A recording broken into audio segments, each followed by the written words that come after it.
The great revolution of 2025 is upon us. Can't you feel it? Things are bubbling up. Things are boiling. Change is in the air. 2025 will be a year of change. Will it be a change for the better or for the worse? I think I want to do what I can to make sure it's a change for the better, even though I believe that we don't have to. It's not required. It's not required that we join in this revolution. And I guess for a while I felt powerless and like nothing I would do would really make a difference. But I'm kind of getting inspired to do what I can, even if it's a tiny, tiny bit, to speak and use my voice. A word of warning, though, I don't condone violence. I don't think the revolution needs violence. Violence can bring awareness, can start a conversation, can open people's eyes to the truth. But I don't think it's necessary for this revolution. I think a revolution against the true enemy starts with knowing who the true enemy is and continues with us taking responsibility for our own part in it, looking honestly at ourselves and doing what we can to combat or reject what's going on. The culture war, the war against immigrants in America, the war against trans people is definitely a smokescreen.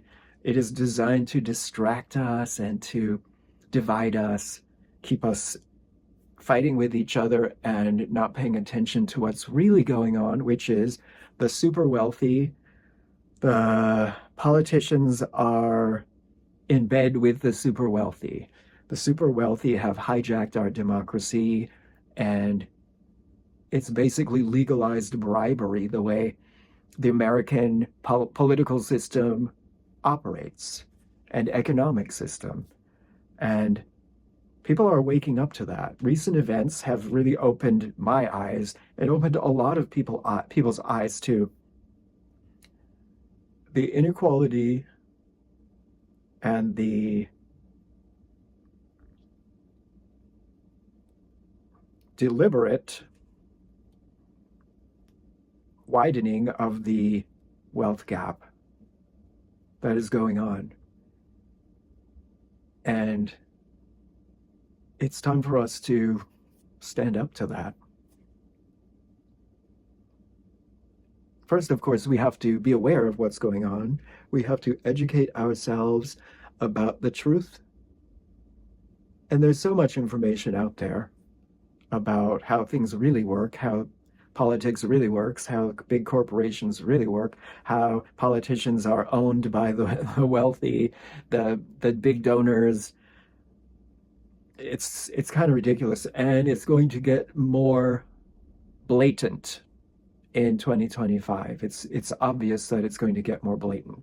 Now, this isn't about hating on people for voting a certain way in this past election, because that's just pointless. At this point, the results are in. We have to take it from where we are. But if we all can just wake up and see, it's not about Democrats versus Republicans. It's about the wealthy and powerful versus everyone else. Everyone else is basically being used.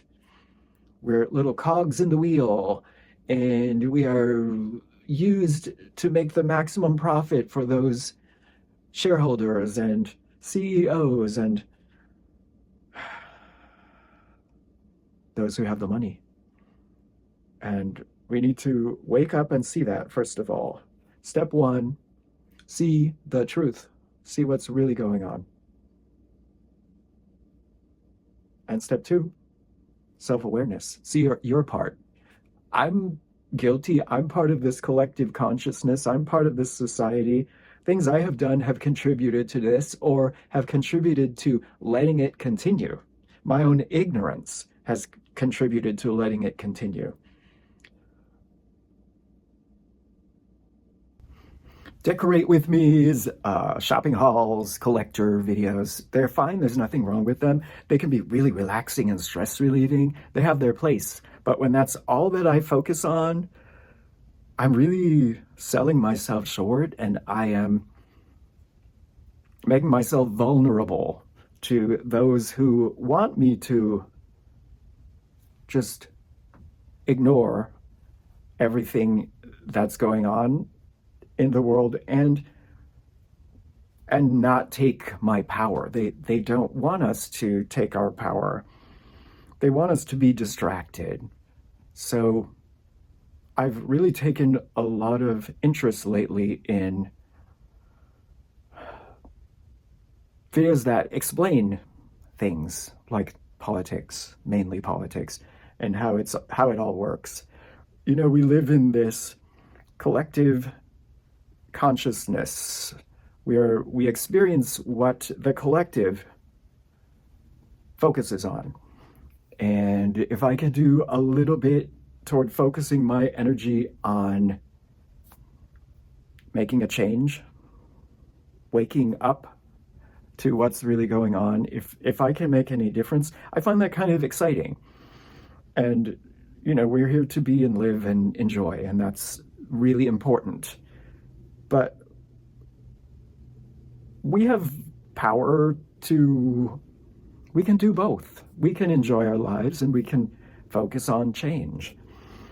I'm not going to become a social justice warrior 24/7. This is just not going to happen.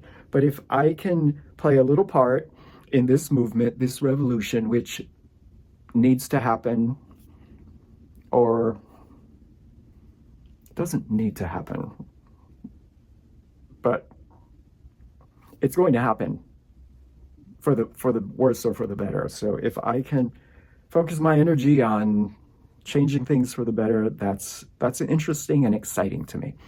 And I can take some pleasure in that as well. Balance.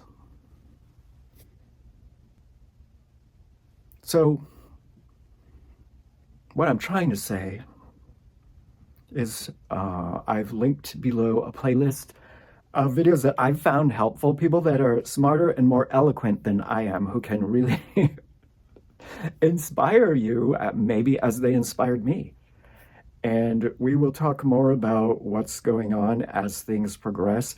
I'm going to keep learning and I'm going to keep sharing what I've learned, and hopefully it will connect with some people and we can together work toward changing things for the better. Just because we can. Just because we can. It's not required, but creative project.